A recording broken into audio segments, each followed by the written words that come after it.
Olá, meu nome é Marcele, sou dermatologista e hoje nós vamos falar um pouquinho sobre o câncer de pele.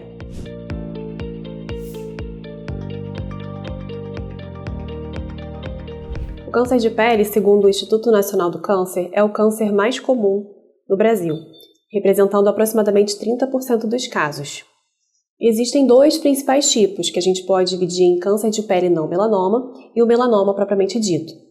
Isso é de extrema relevância porque essa doença gera grande impacto na morbimortalidade dos pacientes, além de toda a repercussão na vida do paciente e dos seus familiares. Então é muito importante que a gente possa reconhecer e manejar esse paciente corretamente e cada vez mais fazer o diagnóstico precoce. Os subtipos do câncer de pele podem ser classificados em câncer de pele não melanoma, sendo esses os mais comuns o câncer de pele carcinoma basocelular e o carcinoma espinocelular, seguido do melanoma, propriamente dito. Fatores de risco.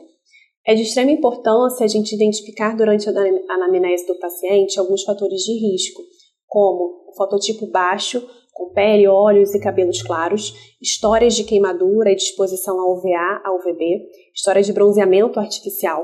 Além disso, algumas condições dos pacientes, como imunossupressão, e os pacientes portadores de algumas síndromes genéticas, como o xeroderma pigmentoso, albinismo, além dos portadores de algumas mutações genéticas associadas ao melanoma familiar, além da síndrome do nevo basocelular.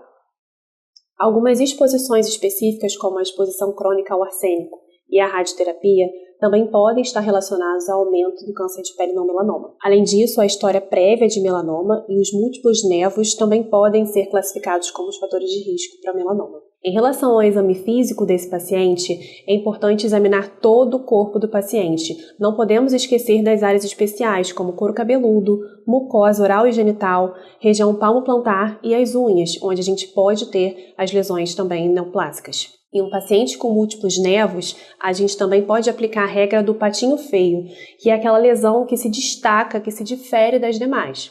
Além disso, devemos lançar mão da dermatoscopia, que é um método de diagnóstico de conduta, é um método auxiliar que a gente pode utilizar para fazer a avaliação desse paciente.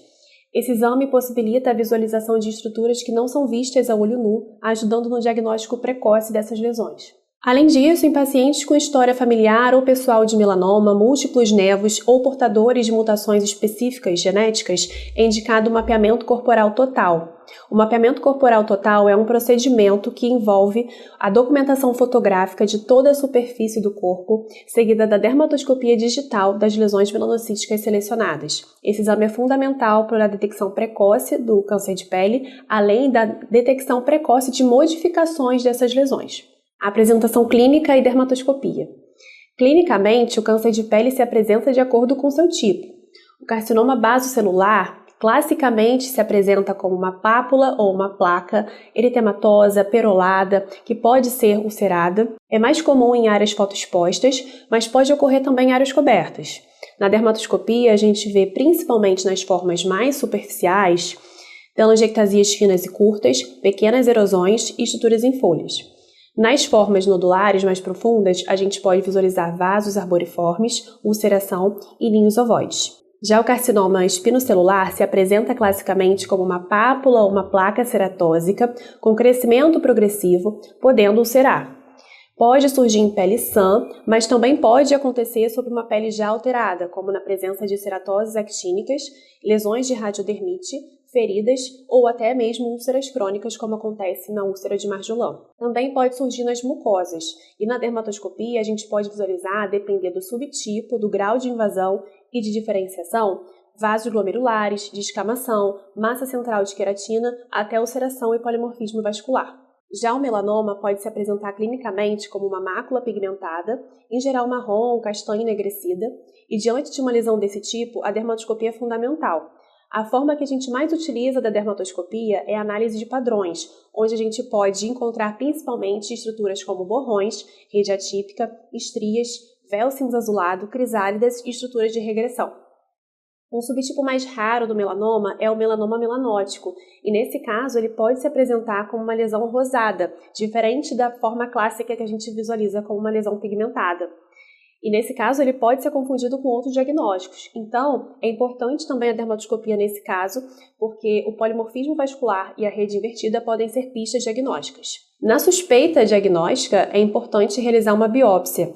A lesão precisa ser biopsiada, já que o exame histopatológico é o padrão ouro para o diagnóstico.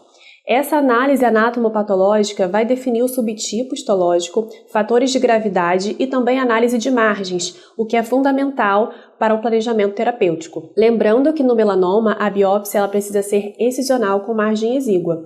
No exame histopatológico do melanoma, obtemos o índice de Breslow, que se refere à espessura do tumor e é fundamental para o seu estadiamento. O tratamento vai depender do estadiamento. A remoção cirúrgica do tumor é o tratamento mais comum para os vários tipos de câncer de pele. Procedimentos cirúrgicos podem variar desde a excisão simples até técnicas mais avançadas, como a cirurgia de Mohs. Casos mais avançados, às vezes, podem precisar de terapias complementares, como radioterapia e até mesmo imunoterapia.